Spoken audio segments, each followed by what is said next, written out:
Boa noite, pessoal. Começando o Bola em Jogo, hoje, dia 26 de fevereiro.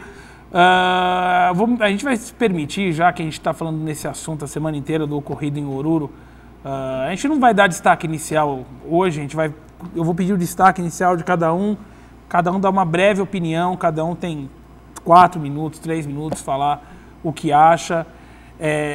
Depois a gente vai voltar para falar do futebol, que também a gente tem que falar do futebol, tá rolando o campeonato, teve um baita jogo do Real Madrid, tá tendo do Penharol com o Vélez agora. Eu vou começar com o Marquinho na ordem. Marquinho, fala a sua opinião, o que você acha, daí 3, 4 minutos para você falar o que você quiser. Boa noite, Bazinho, boa noite a todos. Bom, é difícil ter um início para o que aconteceu, porque aquilo que aconteceu quarta-feira passada, tá todo mundo cansado de ouvir, já foram quase 7 dias sobre o assunto. Nada mais é do que a consequência de vários e vários anos de que dentro de estádio de futebol pode fazer o que quiser. Quem vai ao Pacaembu, Morumbi, ir ao Palestra, ao Maracanã, vai ao Engenhão, qualquer estádio do Brasil, quando passa aqueles portões, realmente acha que lá dentro pode fazer o que quer.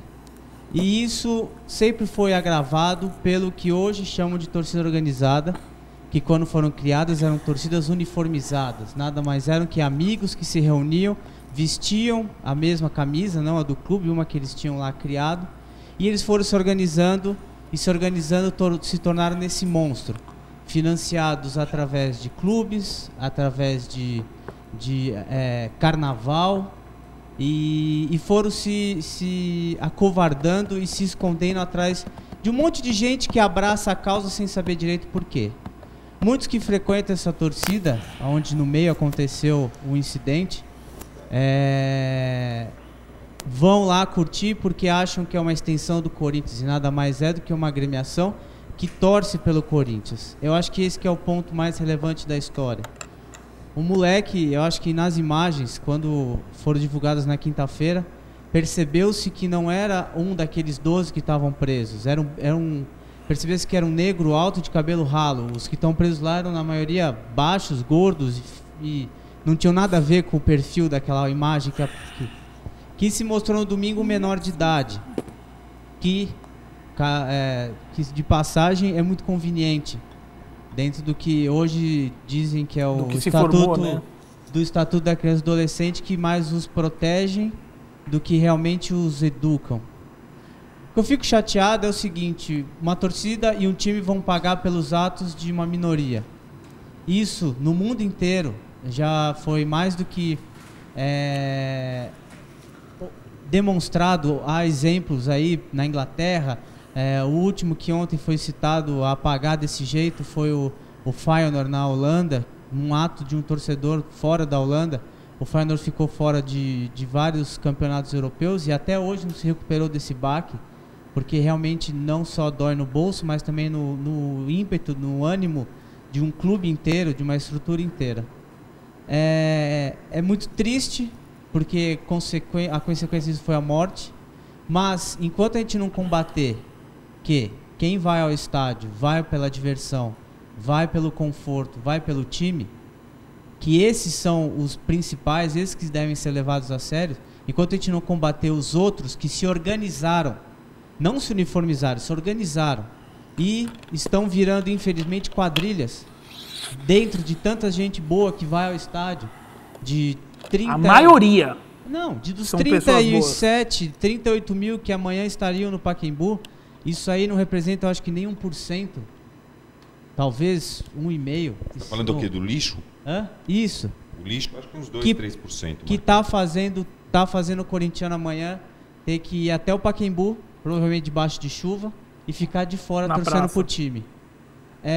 Enquanto você, torcedor, independente do seu time, não combater aquele torcedor que você, no estádio, ao seu lado, faz algo de errado, não adianta, nunca vai mudar. É uma questão de cidadania, na minha opinião. Sociedade, de cultura. Então, assim, a partir do momento que viram, um exemplo, tá? E até vai servir nesse caso, ao momento que viram um adolescente com um sinalizador daquele, que cá entre nós é maior e mais pesado do que um rojão. Você imagina como ele passou na revista. É um revólver. Não chegarem nele e falar, guarda isso, não mexa com isso, não faça isso aqui.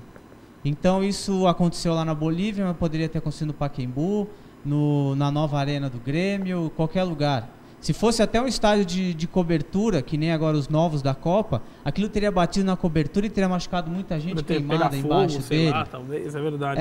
Então, assim, é um papel de cidadania. Punir alguém com o moleque já morto, nada mais do que justo. Não será porque aconteceu na Bolívia e o autor, teoricamente, está aqui.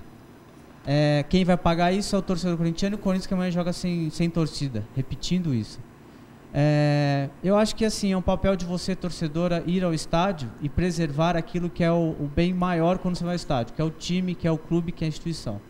E cobrar da instituição que não banque esses torcedores. Acho que eu até me estendi demais, Bar. Não. Tá certo o que você está falando. Você quer acrescentar mais uma coisa? Posso passar a palavra para o Marcelo? Por favor. Marcelo, obrigado pela presença. Veio da chuva correndo depois da tuitada que eu dei. Valeu, amigão, por ter vindo. Fala a sua opinião sobre o assunto, depois o outro Marcelo, nosso querido Marcelo Palmeirense, fala. Valeu, Bá, obrigado. Boa noite, Marcelo, Marquinho. Boa noite. Primeiro assunto que eu acho que é necessário frisar, acredito que seria a gente voltar um pouco para 2012, em dezembro, quando o Corinthians entrou na Conmebol com um pedido a respeito do jogo em Oruro. O estádio do San José, o qual não poderia ocorrer a partir da Libertadores de acordo com o regulamento da Conmebol. Há um regulamento na Conmebol onde se prevê que é necessário um aeroporto internacional, se não me engano, a 100 quilômetros, cerca de 100 quilômetros 175 do estádio. Oruro é uma cidade que não possui este aeroporto. O Corinthians não deveria jogar em Oruro, deveria jogar em Cochabamba ou La Paz. Eu acredito que o primeiro ponto a ser mencionado a respeito dessa história é esse, o qual a regra não foi cumprida antes do início do torneio. Partindo daí, a Conmebol enviou uma carta para o Corinthians, obrigando o Corinthians a jogar em Oruro, estádio do San José. Segundo ponto, policiamento por parte da equipe mandante do San José, péssimo. Estrutura por parte da equipe mandante, péssima.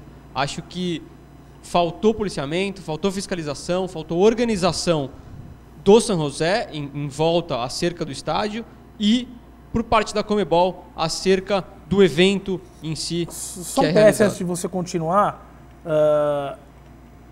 tinha um balde de querosene na torcida do San José que eles jogaram na arquibancada para dar o nome da torcida. Pode continuar agora.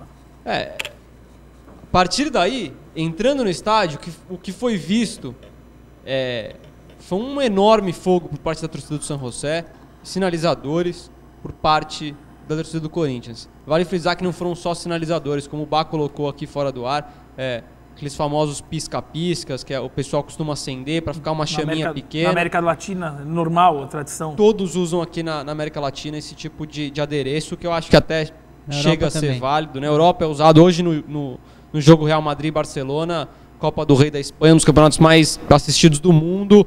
O jogo mais assistido.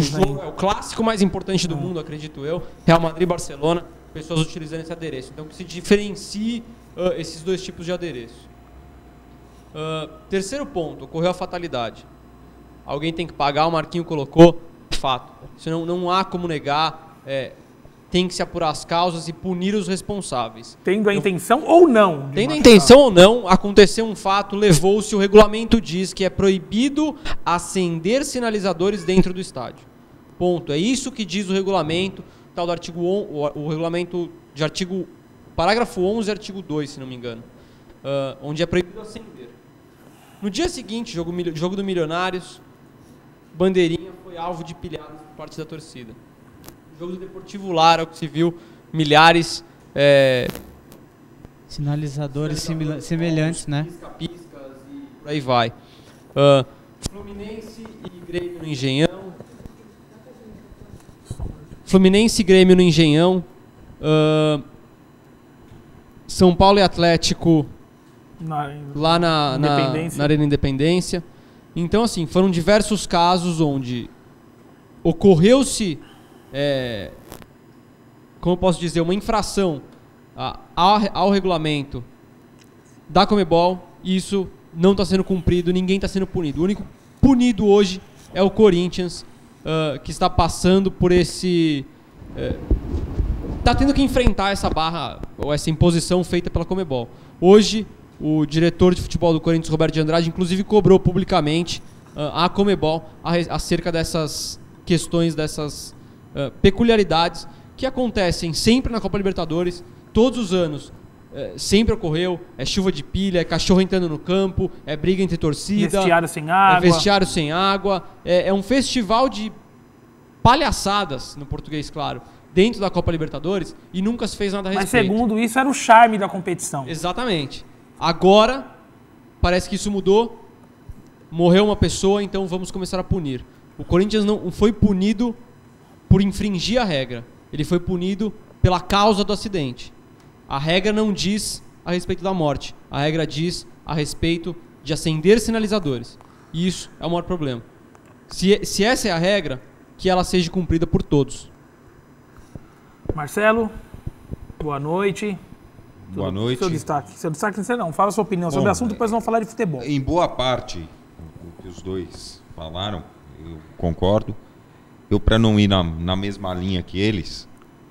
Eu queria fazer uma consideração inicial, que na minha modesta opinião, o primeiro grande culpado disso, tá, é o próprio Ministério Público Brasileiro, que permite a venda irrestrita desse tipo de material. Não sei se isso foi comprado aqui ou se foi comprado na Bolívia. Aqui, na 25 de março. Isso é o que dizem. Porque ninguém sabe o que é vendido na 25 de março. O que foi apreendido é uma com região, os torcedores que estão lá... É uma região tradicional de pirataria, de comércio de mercadoria sem nota fiscal, de mercadoria oriunda de roubo de carga. É uma coisa tradicional. Então, a grande desgraça começou ali, onde se permitiu a venda de um artefato que pode ser considerado uma arma de fogo, porque lança um projétil a uma velocidade capaz de fazer a desgraça que fez, acabou com a vida do menino, estragou uma família, tá certo? O Corinthians não tem absolutamente culpa nenhuma do episódio. O seu Roberto de Andrade não foi lá comprar e deu pro torcedor acender, o Tite não estava lá na arquibancada acendendo, disparando o sinalizador, os jogadores muito menos. É muito mais fácil para a Conmebol punir o mais fraco, que é o Corinthians, do que reestruturar toda uma competição arcaica e primal, com hábitos primais como essa. Porque as pessoas, os jornalistas brasileiros ainda têm a coragem de querer comparar Copa Libertadores com Champions League. Me desculpe, em 50 anos você não vai ser capaz de comparar essas duas competições, porque você não vai ter a capacidade de educar o povo sul-americano a ponto de sentarem torcedores do Boca e do River, um do lado do outro no estádio, e não ficarem se estapeando ou tentando se matar. Isso não acontece também não é nesse ponto, é questão de organização, é o conforto da situação. Não existe conforto nenhum. Tem que prestar atenção que é o seguinte, quanto mais organizado, quanto mais gente você leva para o estádio, quanto mais vontade você tem que as pessoas assistam à competição, mais ela se valoriza, mais os clubes ganham dinheiro. É o que aconteceu com a Champions nos últimos 20 anos, diversos, na década de 80 diversos estádios isso, né? Que são usados na competição, parece rinha de cachorro. Aquilo lá não é estádio de futebol, é rinha de cachorro. O gramado que o Fluminense foi obrigado a jogar, Caracas. Você não põe vaca para pastar ali. Aliás, vide que nem o time do Caracas jogou direito, né? Precisou viajar até o Chile para ganhar uma partida. Você percebe que o Brasil sempre fez uso também dessa artimanha de se rasgar os regulamentos, porque é o que a Conmebol está fazendo, ela está passando a testar da própria incompetência, tanto como organizadora, como gestora do evento. E uma supervalorização dos times sul-americanos de uma competição lixo. A Copa do Brasil é 10 vezes mais difícil do que a Copa Libertadores. O Campeonato Brasileiro nem se fala. Copa do Brasil desse ano, então, é anos-luz à frente. O único grande, vamos dizer, bônus que existe na Copa Libertadores é jogar com o europeu. É jogar o Mundial de Clubes. O único. A premiação é uma porcaria. Igualzinho o Campeonato Paulista. Não cobre nem sequer os custos de viagem. O Campeonato Paulista ainda tem o papel de incluir os clubes de menor expressão para que eles tenham mas um aqui, espaço na vitrine. Valor no bolso do time não vale. A competição Libertadores, de fato, não serve para nada. Do jeito que ela é organizada, mal organizada, do jeito que os policiamentos são feitos, que não é um problema exclusivo da polícia boliviana, que fique claro.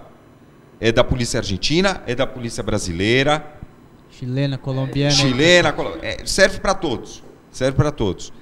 A ideia da Conmebol de incluir, que já vem sendo falado há algum tempo, os clubes norte-americanos nisso, os americanos não ficariam eles tentaram nessa paspalhada, porque não tem outro nome. Marcelo, a gente precisa chamar o comercial, você pode terminar. Mas bem na minha vez. Mas, amigão, eu não tenho culpa, graças a Deus, senão a gente ia ficar até amanhã. Seguro comercial. Seguro comercial. Eu não posso fazer isso. Então, na volta eu continuo. Na volta eu continuo. A gente já volta, o Marcelo continua com o pensamento dele. Vai até 8h30.